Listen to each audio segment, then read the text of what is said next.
ഒരു ഗോത്രത്തലവൻ ഒരിക്കൽ തൻ്റെ പോരാളികളായ എന്തിനും ഏതിനും പെട്ടെന്ന് ദേഷ്യം വരുന്ന കുറച്ച് യുവാക്കളെ വിളിച്ചു. എന്നിട്ട് അവർക്ക് 3 ഉപദേശം കൊടുത്തു.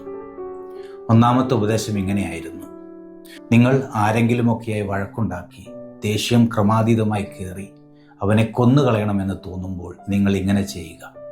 നിങ്ങൾ അവനെ കൊല്ലുന്നതിന് മുമ്പ് ഒരു പൈപ്പ് എടുത്ത് കത്തിച്ചു വലിക്കുക. ആ പൈപ്പ് എടുത്ത് നീ കത്തിച്ചു വലിച്ചു തീരുമ്പോഴേക്കും നിന്റെ മനസ്സിലേക്ക് ഒരു ചിന്ത കയറി വരും: അവനെ കൊല്ലണ്ട, അവനെ വടിയെടുത്തൊന്ന് അടിച്ചാൽ മതി. അവനെ നീ വടിയെടുത്ത് അടിക്കാൻ പോകുന്നതിന് മുമ്പായി നീ ഒരു കാര്യം കൂടെ ചെയ്യുക: രണ്ടാമത് ഒരു പൈപ്പ് കൂടെ വലിക്കുക. ആ പൈപ്പ് നീ വലിച്ചു തീരുമ്പോൾ നിനക്ക് തോന്നും അവനെ തല്ലണ്ട, അവനോട് 2 തെറി പറഞ്ഞാൽ മതി. അവനോട് തെറി പറയാൻ വേണ്ടി നീ പോകുമ്പോൾ അതിനു മുന്നായി നീ 3ാമത്തെ പൈപ്പും കൂടെ വലിക്കുക. ആ 3ാമത്തെ പൈപ്പും വലിച്ചു തീരുമ്പോൾ നിനക്ക് തോന്നും അവനോട് തെറി പറയണ്ട, അവനോട് അനുരഞ്ജനപ്പെടുന്നതാണ് നല്ലത്.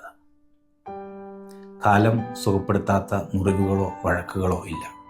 നാം എല്ലാം ബലഹീനരായ മനുഷ്യരാണ്. നാം ജീവിക്കുന്നിടത്തൊക്കെ നമുക്ക് അസ്വാരസ്യങ്ങൾ ഉണ്ടാകും. അപ്പോൾ മറ്റുള്ളവരോട് നാം ക്രൂരത ചെയ്യാൻ ഇറങ്ങി പുറപ്പെടുന്നതിന് മുമ്പ് ശാന്തമായിട്ടിരിക്കുക. 3 പൈപ്പ് കത്തിച്ച് വലിച്ചില്ലെങ്കിലും സമാധാനപൂർണ്ണമായിരുന്നു ചിന്തിച്ചു കഴിഞ്ഞാൽ അനുരഞ്ജനത്തിലേക്കുള്ള വഴികൾ തെളിയും. അതാണ് ക്രിസ്തു ആഗ്രഹിക്കുന്നത്. ഈ നോമ്പുകാലം മറ്റുള്ളവരുമായി അനുരഞ്ജനപ്പെടാനുള്ള ഒരു കാലഘട്ടമാക്കി നമുക്ക് മാറ്റാം.